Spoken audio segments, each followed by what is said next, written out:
Assalamu alaikum. In the name of Allah, the most gracious, the most merciful. This is virtual class of Pakistan International School, Taif. I am Ms. Bushra Tanveer. This is Islamic Studies class for grade first year. This is our 14th video of this virtual class. In this video, we shall study chapter number 2 from Islamic Studies book. Dear students, after today's lesson, you will be able to understand the text given in chapter number 2. You will be able to do the short question answer from this today's lesson. Dear students, in our today's lesson, we shall continue chapter number 2, Islamic Identity.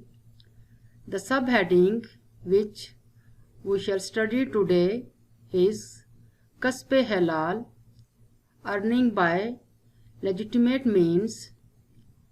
Islam advocates on halal acts, be they of earning a livelihood or gaining any money, distinction, grade, or even a gift from someone.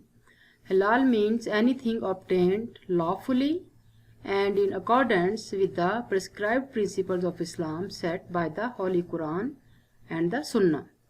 Anything gained unlawfully or any business transaction which has no legal or lawful backing is prohibited in Islam.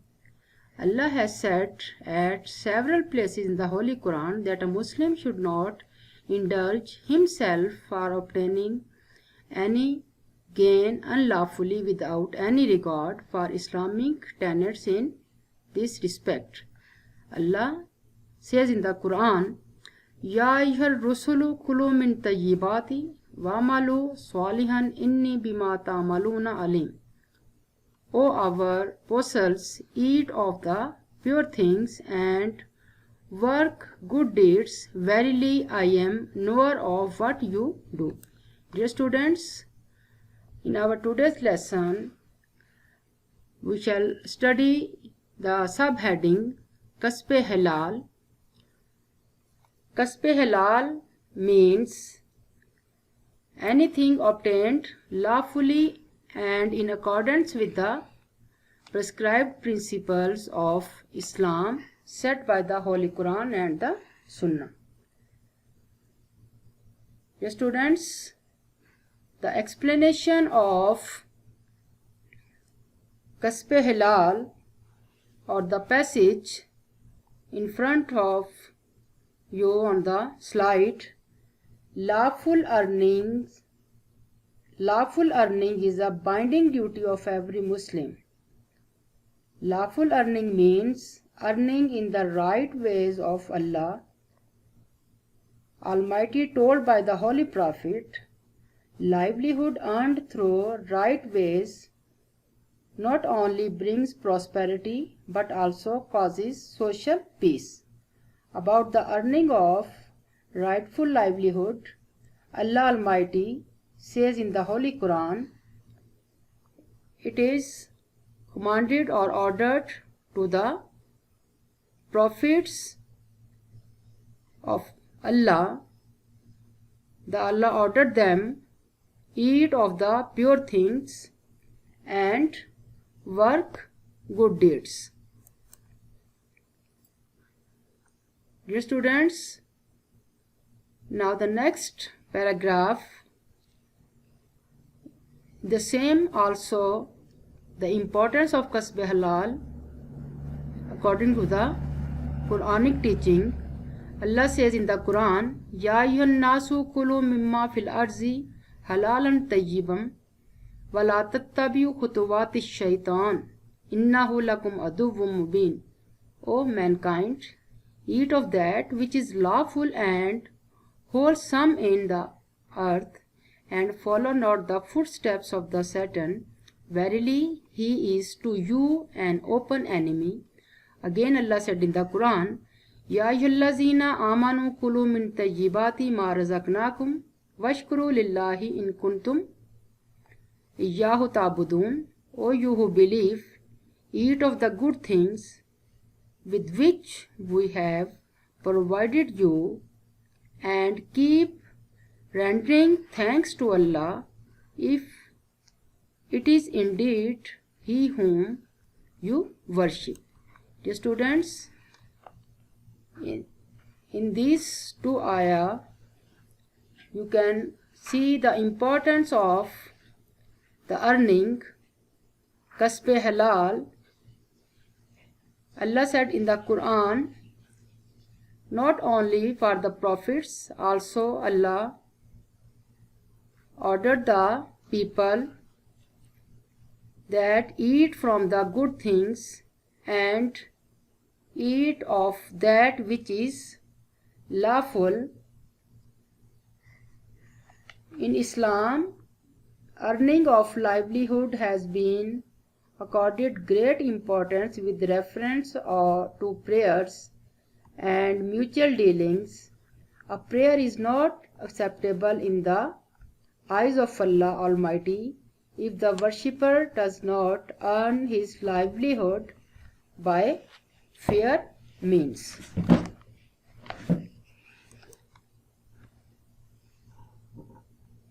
Dear students, now the next command from the Holy Quran, or the saying of the Allah Almighty. Allah said in the Quran, وَلَا تَأْكُلُوا أَمْوَالَكُمْ بَيْنَكُمْ بِالْبَاطِلِ وَتُدْلُوا بِهَا إِلَى الْحُكَّامِ لِتَأْكُلُوا فَرِيقًا مِّنْ أَمْوَالِ النَّاسِ بِالْإِثْمِ وَأَنْتُمْ تَعْلَمُونَ. And do not devour one another's wealth among yourselves unjustly, and do not seek with this wealth as bribe to gain access to the authorities in order that you may devour some portion of the property of people in this way wrongfully, whereas you know that Allah has forbidden it. The Holy Prophet, peace be upon him, has been pleased to say that Allah is himself holy and he accepts holy things only. So people have been commanded to eat and use lawful things only, and to earn their livelihood by lawful means and according to the tenets of Islam, as stated in the Quranic verses quoted above. So, dear students, in this ayah is also Allah said to the people that do not devour one another wealth among yourself. It means that you will not be snatch the wealth of another person and by using the unfair means. And also the Holy Prophet ﷺ said that Allah commands the Muslims to eat and use lawful things and to earn their livelihood by lawful means according to the teaching of Islam. Dear students, a society is doomed where evils like dishonesty, injustice, corruption, theft, robbery, hoarding, fraud, and lottery are rampant. Islam teaches us to avoid all these unfair means to earn livelihood. The people indulging in these malpractices will go to hell. And also about the teaching of the Holy Prophet ﷺ, the Holy Prophet ﷺ says, a people fed on haram or unlawful source of income should go to hell. A person earning a rightful livelihood is beloved of Allah Almighty. Al-Kasibu Habibullah. A person who believes in Allah Almighty and the Day of Judgment will never resort to unfair means and will never give up fair means.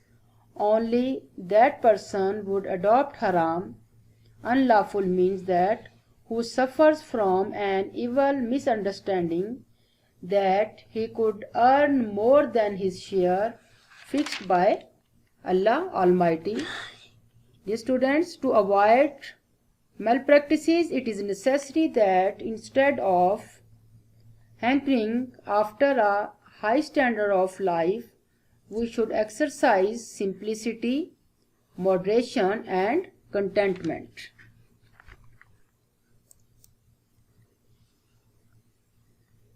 The next paragraph related to kasb halal. Islam prohibited all sorts of evil practices for earning money or gaining some undue advantages from other, for example, bribery, dishonesty, injustice, charging interest on loans, theft, hoarding, deceiving, and gambling. Nations that involve themselves in such heinous acts march towards destruction invariably. Islam advocates to keep away from earning money by an unlawful act and warns that those who adopt any method of getting money by unlawful means would be thrown in the hell. A Muslim should never adopt means to get any advantage unlawfully, since it is a satanic act. The best way to shun from any temptation for getting any illegal gratification or for earning money by unlawful means is to control our lust for money or for spending money beyond our means. Yes, students, the explanation of this paragraph, that it is totally in our society is doomed where evils like dishonesty, injustice, corruption, theft, robbery, hoarding, fraud, and lottery are rampant. Islam teaches us to avoid all these unfair means to earn livelihood. The people indulging in these malpractices will go to hell. The Holy Prophet ﷺ says that a person fed on haram source of income should go to hell. A person who believes in Allah and the Day of Judgment will never resort to unfair means and will never give up fair means. Only that person would adopt haram means who suffers from an evil misunderstanding that he could earn more than his share fixed by Allah. Dear students, Allah Almighty has at all times of human history commanded the Ummah of all the prophets to earn their living by legitimate and lawful means. These commandments of Allah have further been spread in the saying of the Prophet ﷺ, lawful things are obligatory on every Muslim. In case 1/10 of cloth on person of a worshipper is unlawful, be sure his prayer will not be accepted. A person who takes a morsel of unlawful food, his prayers for 40 days would not be accepted. A companion asked the Holy Prophet, what livelihood is the most pious? The Holy Prophet ﷺ said, handwork and the trade which is free from fraud.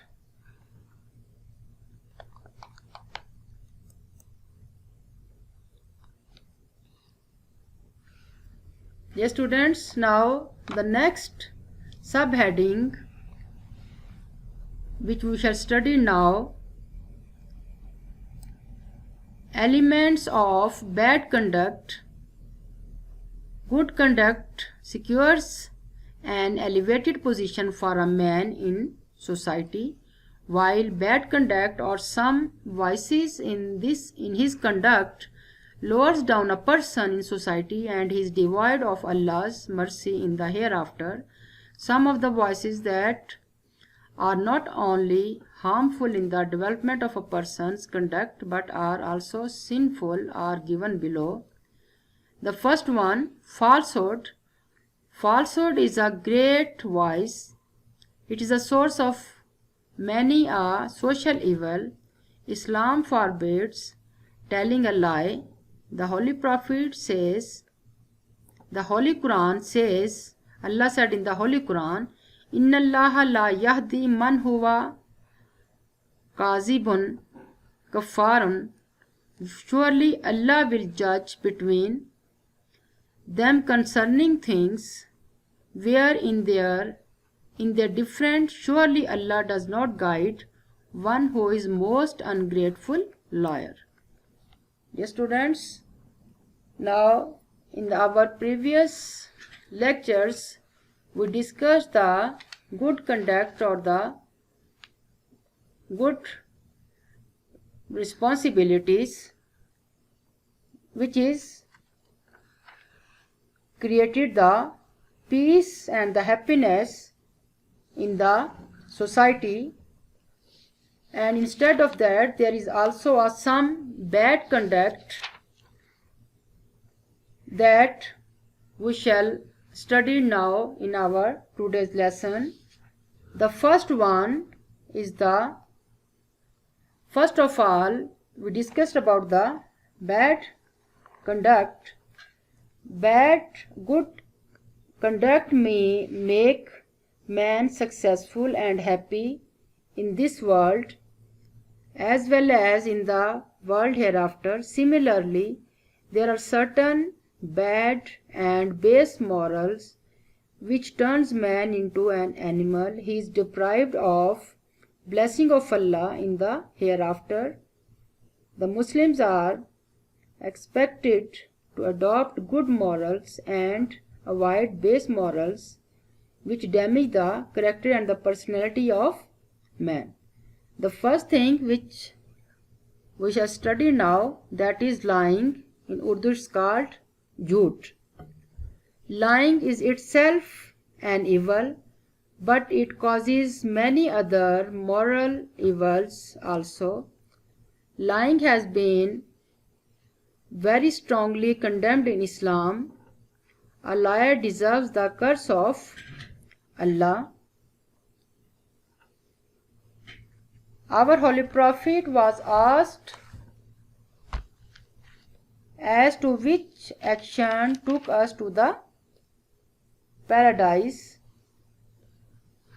Then the Holy Prophet ﷺ replied that speaking the truth is a good act which enforces our faith, and this enforcement of faith guarantees our entry to paradise. Then the Holy Prophet ﷺ was further asked as to which act carries us to hell. He replied, when a person lied, he committed sin. This sin would lead him to kufr, lose of faith, and he would go to hell. Lying does not mean merely telling of lie. Many other undesirable acts are also treated as lies.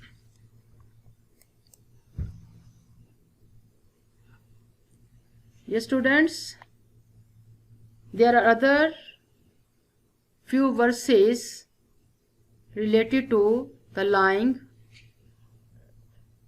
which is written in the Holy Quran. Allah said in the Quran, وَلَا تَلْبِسُوا الْحَقَّ بِالْبَاطِلِ وَتَكْتُمُوا الْحَقَّ وَأَنْتُمْ تَعْلَمُونَ.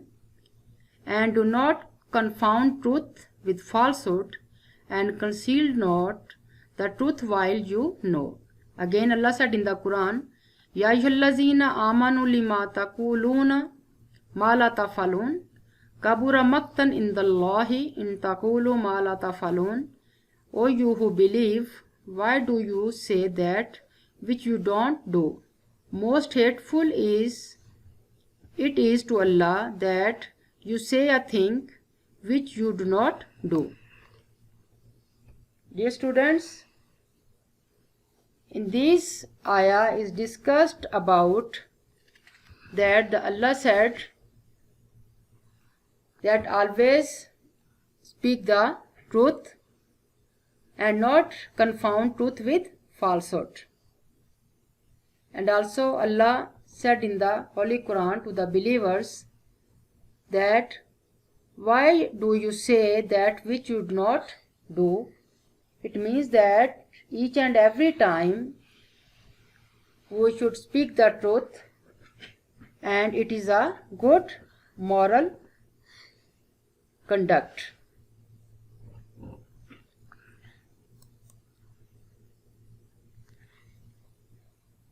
Dear students, now the few incidents related to the Prophet's life.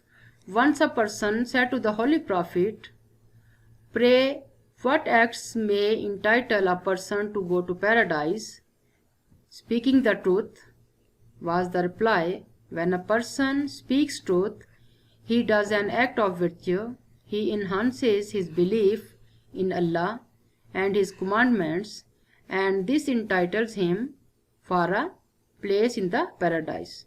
The Holy Prophet, peace be upon him, further said, "When a person lies, he commits kufr, disbelief in Allah and His commands, and this will lead him to the hell." Falsehood does not mean a lying only. Many other acts like defrauding, envying, pride, hypocrisy, infidelity, etc. fall under the category of falsehood. A liar loses his confidence and faith in society, and he becomes an object of mockery everywhere. Dear students, also there is some incident or the saying of the Holy Prophet ﷺ about the falsehood.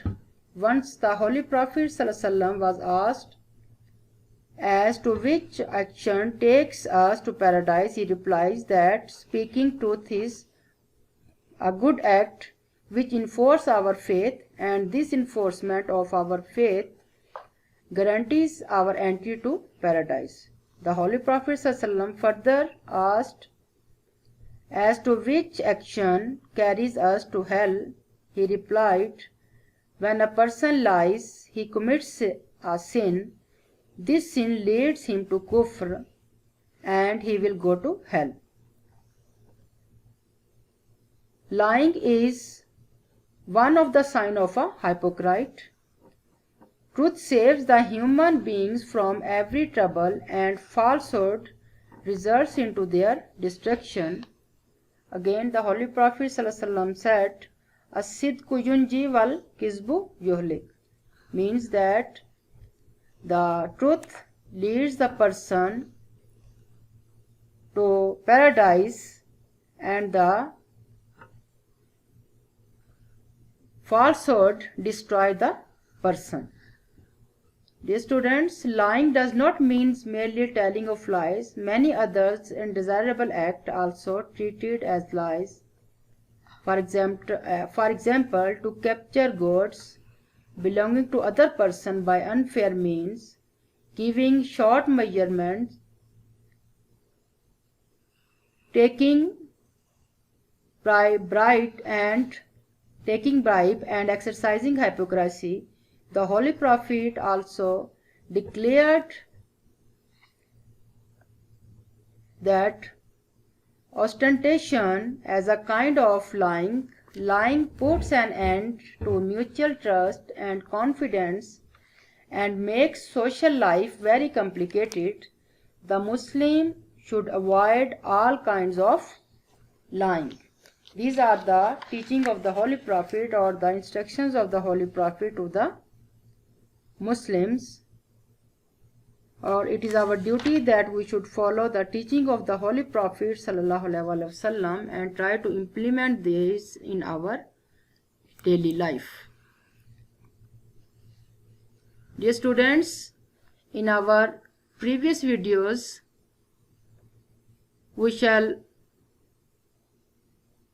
in our previous video we did the selected verses, the explanation and the translation. Now in our today's lesson, we shall do the translation of some selected hadith. The first hadith, Innamal amalu bin niyat wa innama likulli imrin ma nawa. Verily the fruits of action depends on intention, and verily man get whatever intention he makes. Hadith number 2, Innama buistu liutammima husnal ikhlaq. Verily I have been sent as messenger so that I may possess the highest character. Hadith number 3, the la yuminu ahadukum hatta akuna ahabba ilayhi min walidihi wa waladihi wa nasi ajmain. No one from you can become a mu'min unless I am dearest to him of his brother, the same as he likes for himself. Yes, students, these are some selected ahadith which are included in your syllabus. In our today's lesson, we just translated the first 3 ahadith, and there are 12 ahadith in your syllabus, and the translation of all the ahadith are included. So you learn the translation from these ahadith only. Yes, students, now the short question answer. Question on your computer screen. Write a Quranic verse and a hadith about lying is Quranic verse. But God guides not such as are false and ungrateful. Allah does not give guidance to anyone who is transgressors, a liar. A hadith related to lying. Woe to the one who tells lie to make people laugh. Woe to him, woe to him. There are 3 signs of hypocrite. When he talks, he lies. When he makes a promise, he breaks it. And when he is given a trust, he betrays it. Yes, students, now the next question. What are the things that are included in lying? There are some practices that are also included in lying, such as capturing the goods of others by unfair means, giving short measures, taking bribe, ostentation and exercising hypocrisy are included in the lying. Now the homework. Learn the short question answers and the translation of hadith which are done today. See you in the next video. Goodbye.